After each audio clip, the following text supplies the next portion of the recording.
Africa produces about 65% of the world's diamonds. Botswana, Angola, the DRC, South Africa, Sierra Leone. The stones come out of African ground, pulled up by African hands. But here's what's strange. The cutting happens in India. The sorting happened in London for decades. The branding happens in New York. And the retail markup, the part where a rough stone worth a few $100s becomes a $10,000 engagement ring, that happens everywhere except where the diamond was found. This is a system. It wasn't an accident. And for over a century, it worked exactly as it was designed to. This is Africa Unrestricted. The diamond industry is worth roughly $87 billion a year at the retail level. The countries that actually mine the stones, they see a fraction of that. Botswana, the most successful diamond economy on the continent, built its entire national budget around diamonds. 80% of exports, a quarter of GDP. And until very recently, the terms of that arrangement were set in a boardroom in London. So the question isn't whether Africa has wealth underground. Obviously it does. The question is simpler and more uncomfortable. Who decides what that wealth is worth and where the money goes after it leaves the mine? To understand how this works, follow a diamond from the ground to someone's finger. A rough stone gets pulled from a mine in Botswana. At this stage, it doesn't look like much. Cloudy, irregular, about as romantic as a pebble. It gets sorted, graded, and placed into a batch.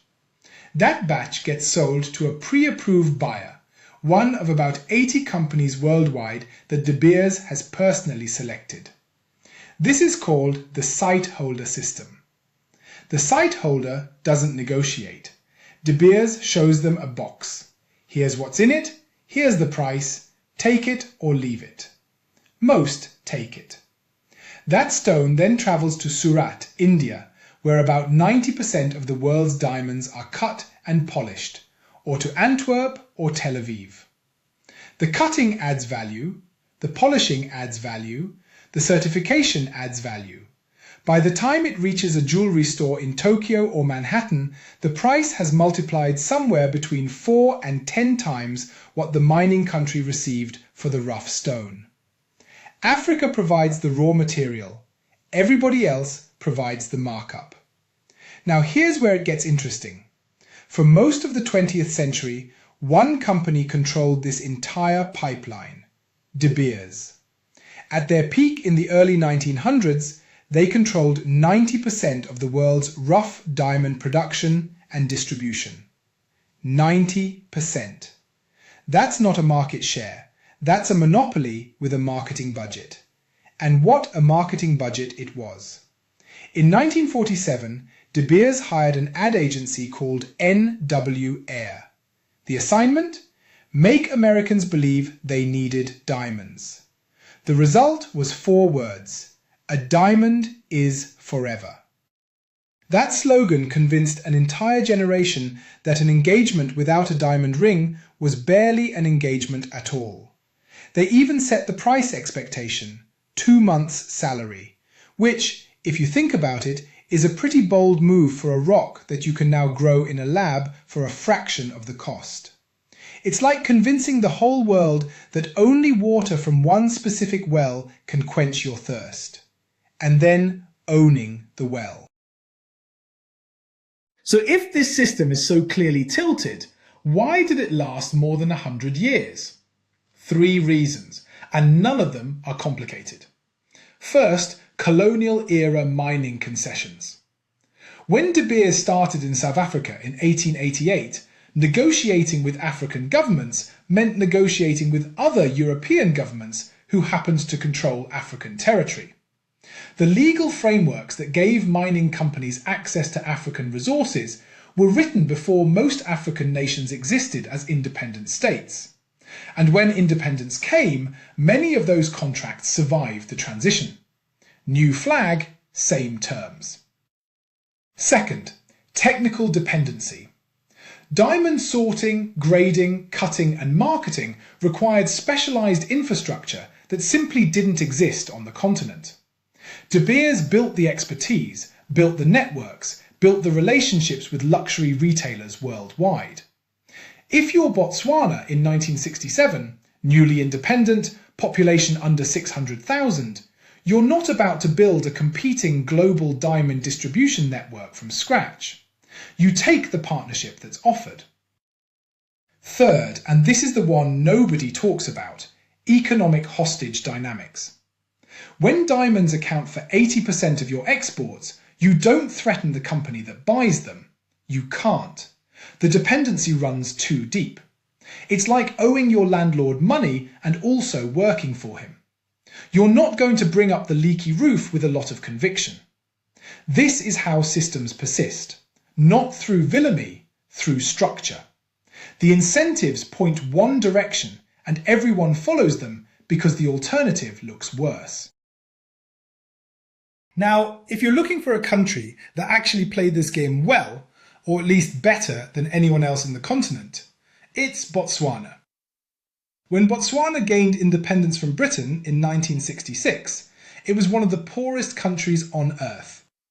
Dirt roads, 12 kilometers of paved road in the entire country. Then they found diamonds. What happened next is genuinely unusual. Instead of handing over mining rights to a foreign company and watching the profits leave, which is roughly what happened in Sierra Leone, the DRC, and several other diamond-rich nations, Botswana negotiated a joint venture, Debswana, 50-50 ownership between the government and De Beers.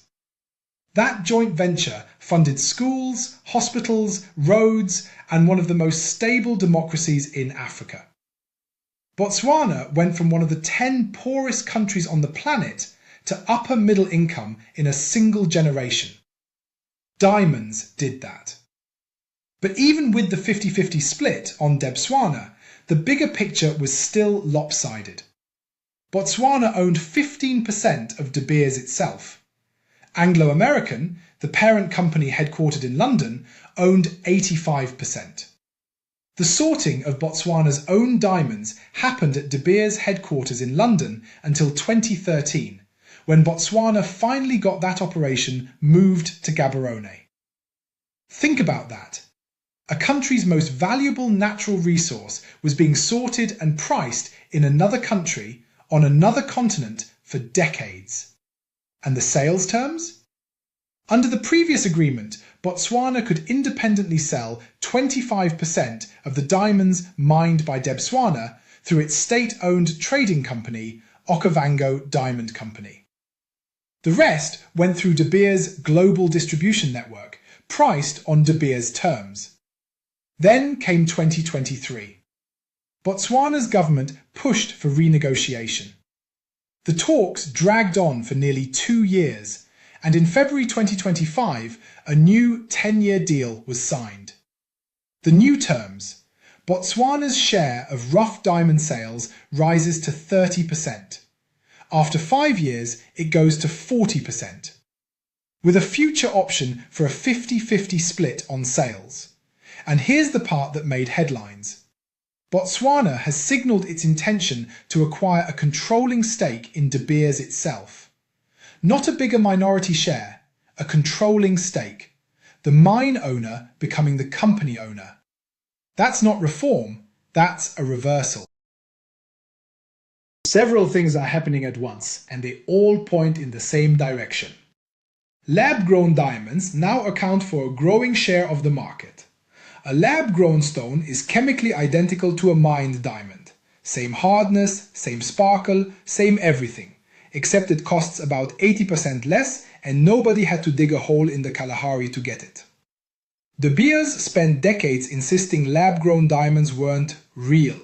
Then in 2018, they launched their own lab-grown brand, which tells you everything about how well the "they're not real" argument was going.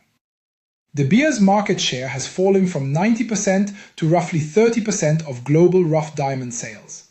That's still enormous, but it's not a monopoly anymore. And when your monopoly breaks, your leverage breaks with it. Meanwhile, Angola quietly overtook Botswana as Africa's top diamond producer by value in 2024. The DRC remains a major producer by volume. South Africa, Namibia, Sierra Leone, Tanzania, all mining. The supply side of this industry is overwhelmingly African. That was always true. What's changing is that African governments are starting to act like it. In 2024, a Canadian firm operating in Botswana pulled a 2,492-carat diamond from the ground, second biggest ever found, largest in over a century. That stone didn't get quietly shipped to London for someone else to value. The world watched. Botswana's name was on it. The diamond system was built to move value in one direction. Out of the ground, off the continent, into the hands of the people who controlled the sorting, the cutting, the branding, and the story. "A diamond is forever" was a slogan designed to sell rings, but the system underneath it was designed to sell something else entirely. The idea that the people who find the diamonds shouldn't be the ones who profit most from them. That system isn't collapsing, but it's bending. Lab-grown stones are pressuring prices, market share is fragmenting, and at least one African country has spent 60 years positioning itself to sit on the other side of the table. Botswana didn't get here by accident. It got here by understanding the system and waiting for the right moment to change the terms. The diamonds were always Africa's. The question was never about the stones. It was about who gets to say what they're worth.